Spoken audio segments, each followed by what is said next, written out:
French fries ಅಂದರೆ ಯಾರಿಗಿಷ್ಟ ಆಗಲ್ಲ ಹೇಳಿ. ಎಲ್ಲರೂ ಫ್ರೆಂಚ್ ಫ್ರೈಸ್ ಅಂದರೆ ತುಂಬ ಇಷ್ಟಪಡ್ತಾರೆ. ನಾನು ಈಸಿ ವೇನಲ್ಲಿ ಹೇಳ್ಕೊಡ್ತಾ ಇದ್ದೀನಿ.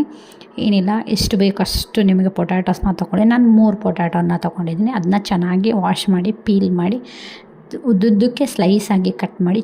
ತೀರಾ ದಪ್ಪನೂ ಇರಬಾರ್ದು, ತೀರಾ ತೆಳುವಾಗೂ ಇರಬಾರ್ದು. ತೆಳುವಾಗಿದ್ದರೆ ಆ ಟೇಸ್ಟ್ ಬರೋಲ್ಲ ನಿಮಗೆ. ಒಂದು ಸ್ವಲ್ಪ ಇಷ್ಟು ಸೈಜಲ್ಲಿ ಇರಲಿ. ಚೆನ್ನಾಗಿ ಹೆಂಗೆ ಉದ್ದುದ್ದಕ್ಕೆ ಫ್ರೆಂಚ್ ಫ್ರೈಸ್ ಮಾಡ್ತಾರಲ್ವ ಆ ಥರ. ಆಮೇಲೆ ಅದನ್ನ ಒಂದು ಬೌಲಿಗೆ ಟ್ರಾನ್ಸ್ಫರ್ ಮಾಡಿ ಚೆನ್ನಾಗಿ ಒಂದು 2 to 3 ಟೈಮ್ಸ್ ವಾಶ್ ಮಾಡಿ.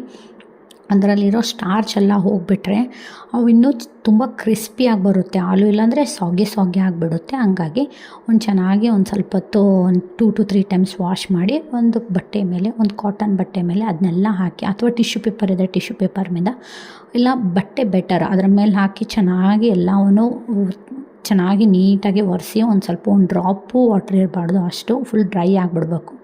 ಅದನ್ನ ಒಂದು ಬೌಲಿಗೆ ಟ್ರಾನ್ಸ್ಫರ್ ಮಾಡಿ. ನನ್ನ ಕಡೆ ಸಿಲಿಕಾನ್ ಮೋಲ್ಡ್ ಇತ್ತು, ಆ ಸಿಲಿಕಾನ್ ಮೋಲ್ಡಿಗೆ ಹಾಕಿ ನೀವು ಅದನ್ನು ಡೈರೆಕ್ಟಾಗಿ ಏರ್ ಫ್ರೈಯರಲ್ಲಿ ಇಟ್ಬಿಡ್ಬೋದು.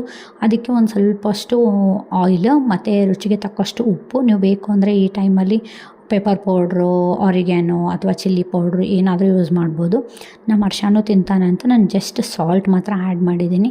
ಇಷ್ಟೇ ಆ್ಯಡ್ ಮಾಡಿದರೂ ತುಂಬ ಟೇಸ್ಟಿಯಾಗಿ ಬರುತ್ತೆ. ನೀವು ಯಾವುದೇ ಸಾಸ್ ಜೊತೆ, ಮಿಯೋನೀಸ್ ಜೊತೆನೂ ಇದನ್ನ ನೆಂಚ್ಕೊಂಡು ತಿನ್ಬೋದು, ಇಲ್ಲ ಹಂಗೇನೂ ತಿನ್ಬೋದು. ಅಷ್ಟು ಟೇಸ್ಟಿಯಾಗಿ ಬರುತ್ತೆ ಇದು.